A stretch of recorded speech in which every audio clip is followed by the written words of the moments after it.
Considérations électriques essentielles avant de choisir un compresseur électrique pour la climatisation automobile. Dans cette vidéo, nous expliquerons les aspects électriques clés à prendre en compte avant de choisir un compresseur électrique pour l'adapter à un système de climatisation automobile. Commençons par préciser que la batterie du véhicule fournit l'énergie nécessaire pour démarrer le moteur et alimenter les systèmes électriques lorsque le véhicule est éteint.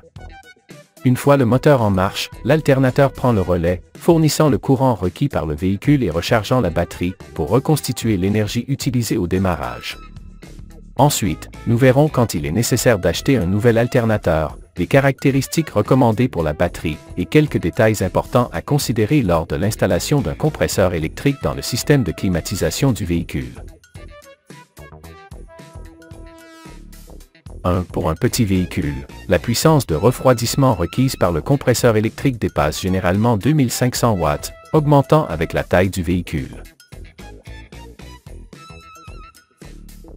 2. Les compresseurs électriques de climatisation fonctionnant en 12 volts peuvent consommer entre 60 et 150 ampères, selon la taille et le type de véhicule, ce qui représente une charge importante pour l'alternateur.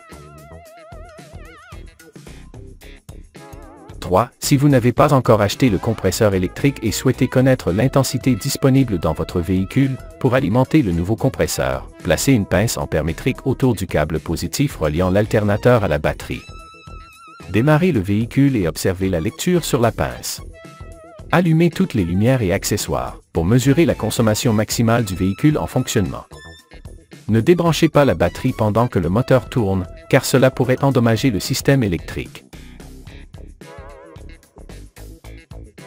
4. Enregistrez les valeurs mesurées avec la pince ampère-métrique et comparez-les à la capacité nominale ou maximale de l'alternateur pour savoir combien de courant reste disponible pour le compresseur électrique. 5. Si le compresseur consomme plus de 50% de la capacité de l'alternateur d'origine, il est recommandé de remplacer l'alternateur par un modèle de plus grande capacité. Un alternateur haute capacité, généralement entre 150 et 250 ampères, est idéal en fonction de la consommation du compresseur et des autres accessoires du véhicule.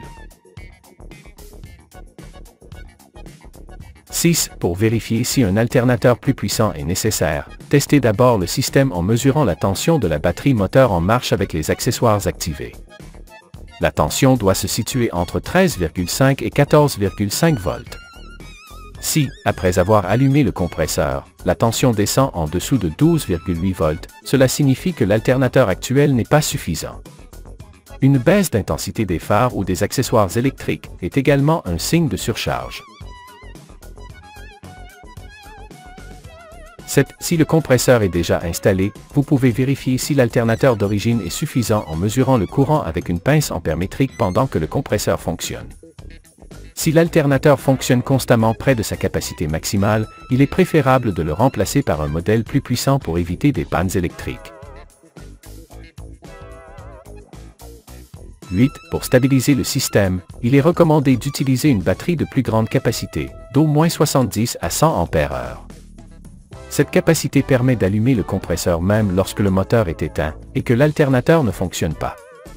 Par exemple, une batterie de 70 à entièrement chargée peut fournir 70 ampères pendant une heure, sans avoir besoin de démarrer le véhicule.